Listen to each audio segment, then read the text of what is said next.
My name is Vasudha Tyagarajan. I'm a law student, actually. Firstly, I would like to thank you for giving us such an informative talk on terrorism and Islam. My question is, what do you think is the reason for the sudden increase in the number of terrorist organizations which are basically Islamic and they fight in the name of Islam? And since you say that Islam is giving the guidelines is that women, children, elderly people shouldn't be injured or killed, but there have been various bomb blasts and killings of women and children. What do you think is the reason for that? Thank you. The sisters asked a very relevant question, that what is the reason that there's increase in terrorist organization among the Muslims and so many bomb blasts, and especially when Islam says you should not kill children, etc. What is the reason? And that's a very good question. Personally, tell you again that personally I haven't met and interviewed any so-called 100% hardcore terrorist. I haven't met. But I can give the reasons, the logical answers why such thing may be happening. Number one, some people may really be terrorizing the innocent people. Some Muslims may be on the wrong track. They may not be following the guidance of the Quran. Like you have black sheep in every community. One of the number one terrorists of human history, who it is? It is Hitler. He has incinerated 6 million Jews. So can I blame Christianity for that? Hitler was a Christian.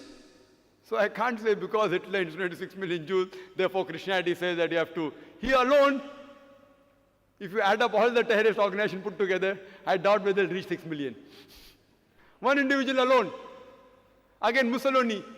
Mussolini is a Christian. So just because Mussolini killed thousands of innocent people, that does not mean I can blame Christianity for that.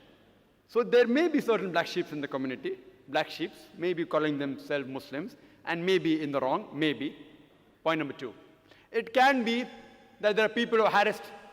Like you asked me, that today there is no Indian fighting for the freedom of the country. Do you find any Indian fighting for the freedom of the country? No. But 100 years back, we had several. So if you ask me, Brother Zakir, why did 100 years back there were many Indians fighting for the freedom? Because the British government ruled India. That's the reason people are fighting for their freedom. Today the British government has gone back, so no one is fighting for the freedom. So maybe these Muslims may actually be harassed. They may be being harassed.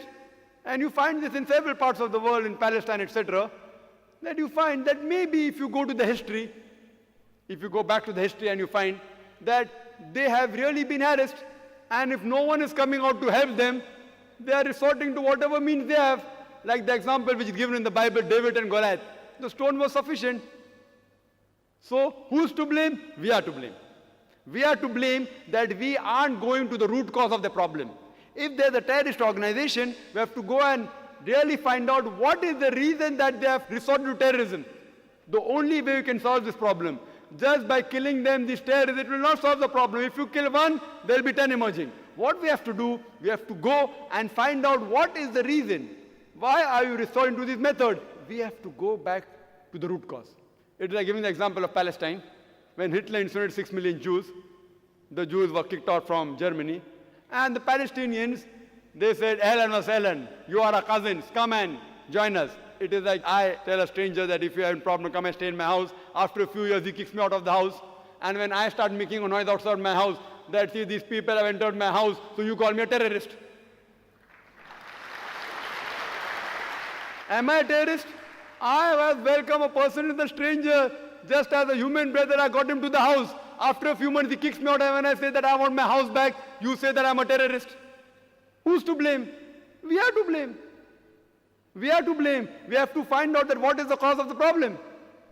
If we, who Almighty God has given us intelligence, has given even the power and to get together, if we get to the root cause, you'll come to know that why should a person want to die? Who would like to die? Who would like to die? A person who says that I say I'm going to get killed, so why not I die and take somebody else also? So if you ask the psychologists, they will tell you the root cause is we have to go and ask these people that why are you doing all this? And many times we'll find out that the truth is lying behind it. And the truth is that they may be being harassed, and some people may really be terrorists. Some people may be terrorists and the people for money, some people for fame, some people for politics. So I do agree, sister, that but majority what I feel, that they are being troubled, whether it be Muslims, whether it be Hindu, whether it be Christians, there has to be a backlash if a person cannot bear whatever torture that he's undergoing. He resorts, the psychologists say, and I'm a medical doctor, I have done my studies in medicine, they have to retaliate. It is human nature.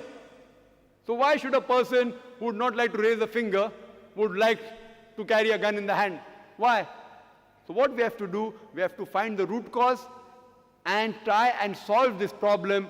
That's the only way we can see to it that these terrorizing the innocent people will stop and all human beings can live together as one brotherhood.